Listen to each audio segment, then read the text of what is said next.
to the Mold Show. I am your host, Adam Horn, and as always, I am graced by the presence of one Sean McGrath. Sean, how you doing today, man? What's up, Adam? Good to be here. Good to be here. We're recording a late night episode. This ought to be a fun one. We're going to do some reaction videos to some really fun content, and I hope you guys enjoy this because I can't wait. I don't even know what Sean has in store for us tonight. It's all mold related, and we'll get to talk about it together. For those who don't know us, I am Adam, like I said, and I am a Florida State licensed and certified mold remediator, which is a fancy word for removal guy. And Sean is a Florida licensed and multi-licensed mold assessor, which is a fancy word for testing guy. Yeah, the fancy word for the guy that finds it and tests for it. The finder and the remover. Yeah. If we had like a Jack Reacher movie about mold, that's probably what we do, right? The finder and the remover. Exactly. Well, this, for people that listen quite often, this is going to be a little out of the ordinary for us. We've had a lot of guests on the last several months, but today me and Adam just want to have a little bit of fun. We do have some more serious things lined up, more educational things lined up like we're used to. But tonight, let's just have a little fun with these clips and get our reactions to it. I'm looking forward to it, man. So what do you got planned here? What do you got in store? You got, some funny mold, blooper reels, maybe? Well, you've seen a couple of them. I know you've sent a couple of these to me, so okay, cool. It may not be a genuine first time reaction, but I have your general thoughts on some of these. All right. Maybe in the future. I'm going to pretend I've never seen any of them, and I'm trying to give my actual reaction to each of them. So Brad's been finding a lot. Brad is a coworker of mine, and he sends me a lot from time to time. So I think one of these days I'm going to have him find maybe 5 or 6 of them to send to us, and maybe we can watch them first time together and get our true reactions. Sounds good, man. Sounds good. Yeah. Sounds good. All right, so let's see which one we want to start with here. You can't see my screen yet, right? Not yet, no. Okay. So yeah, let's start with this one. This is one we've been talking about sharing for a while. It's a clip from one of the most popular, if not the most popular, podcast in the world, Joe Rogan's podcast. Can you see this now? I can see it. All right. Well, let's listen. It's about a minute and 40 seconds. Let's see what they have to say here. Have you ever lived in a house that has black mold? No, thank God, because that will destroy you. It'll destroy you. Yeah. I've had a couple friends who have had problems with black mold, and it's really interesting. And usually what happens is they get sick, and they're sick all the time, and they can't figure out why they're sick. And they're tired. They're really tired. They're just worn out all the time. And then finally they get their house examined, and somebody probably suggested to them, and then, oh, Jesus Christ, your walls are filled with black mold. Any thoughts there right off the bat, Adam? No, I mean, that sounds like how it happens, right? Somebody suggests it, they're not feeling good.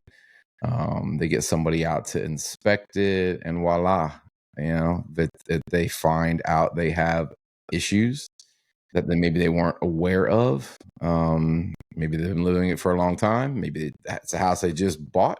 Maybe it's a house they just built. And, start doing some evasive or up close inspections like you guys tend to do, and be very, very thorough, and find that it's growing, or maybe the materials they used in the first place had mold on them in some cases. So. Yeah, initially right off the bat here, my brain goes to our upfront consultations with just about everybody. The first thing they say is they just haven't been feeling right, feeling weird, don't really know what's happening. And then somebody may suggest, it's probably a friend that's been through it themselves. That sounds like us. You might want to get your house checked for mold. And there's not really that light bulb moment until somebody suggests that. So I think Joe was like spot on with that one there. Yeah, the other thing, focusing on black mold, which is the one that it seems to be like the the name brand of scary mold, right? Mm-hmm. It's like Band-Aid. When people talk about mold or harmful molds, they always run to black molds. And maybe you can speak to that a little bit deeper in regards to people sometimes getting a false sense of security when it's not black mold.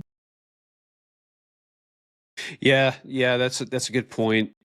People mainly think of Stachybotrys, which is the quote unquote black mold, or Chaetomium, which probably sound like a broken record, but we always say is in the same family as Stachy, just because of the type of mycotoxin it can produce. But there's several, like you said, Adam, that are capable of producing the mycotoxins. Several Aspergillus species, several Penicillium species. So it's not just the Stachybotrys you have to worry about, and it all really just depends on who's exposed. Right, and it comes in every color. I mean, I've seen it in multitude of colors. So. Right. Yeah.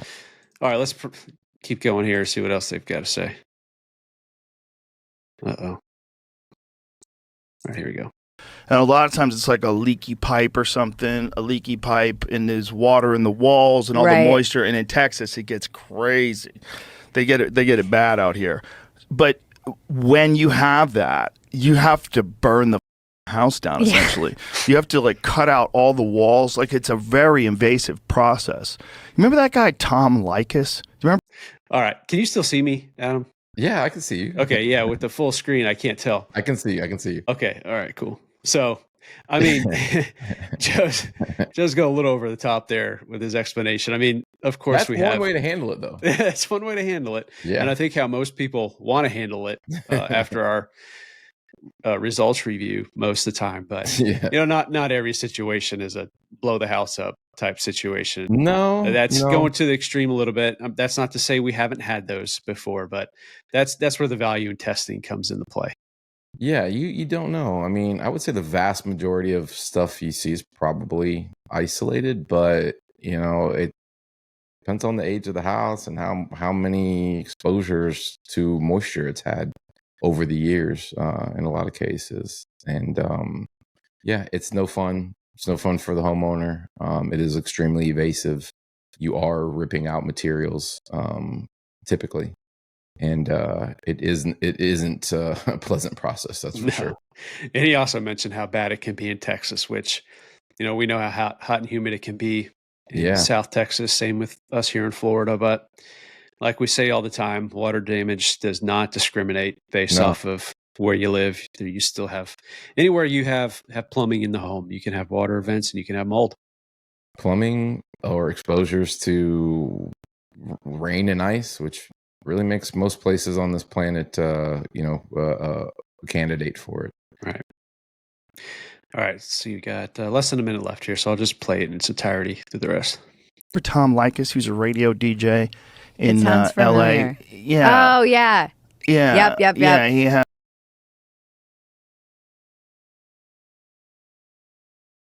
You remember that guy? Yeah. He had that. That happened to him. And he was explaining it to me. He said it was horrific, that like he's just sick all the time, couldn't figure out what was up. And it's hard to get out of your system. Yep, hard to get out of your system. It wrecks your health, and it takes a long time to recover just from the effects of it. It's essentially you're breathing poison every day, and who knows what it actually does overall that you're not going to recover from. Like it might actually take like years off your life. Like who knows? But the point was, it's really hard to get rid of. He's some colorful, descriptive words there, and but I think the point is, he's not wrong. It can have some damaging effects on your health, and I think those who are tuning into this, who have listened to a lot of our past guests, talk about their battles, even post remediation, to get themselves feeling right again. It's tough. Yeah, and look, I'm just happy he's raising awareness on his show, which is, like we said, one of the top podcasts in all the world, I think, if I remember correctly. So I'm glad he's using that platform, even though it was just a small segment, to raise awareness and really stress the importance of a clean environment. I'm glad he was, semi-accurate with the descriptive of how serious it can be, versus sometimes, you hear a lot of the opposite, where it's like, oh, it's just mildew, and they bleached it and painted over it or fogged it or whatever they decide to do, and just very, wasn't very dismissive of it. And I think that's important. And like I said, the platform he has, I'm sure right after that episode, people were like, could that be me? Yeah. That's a fair question to ask.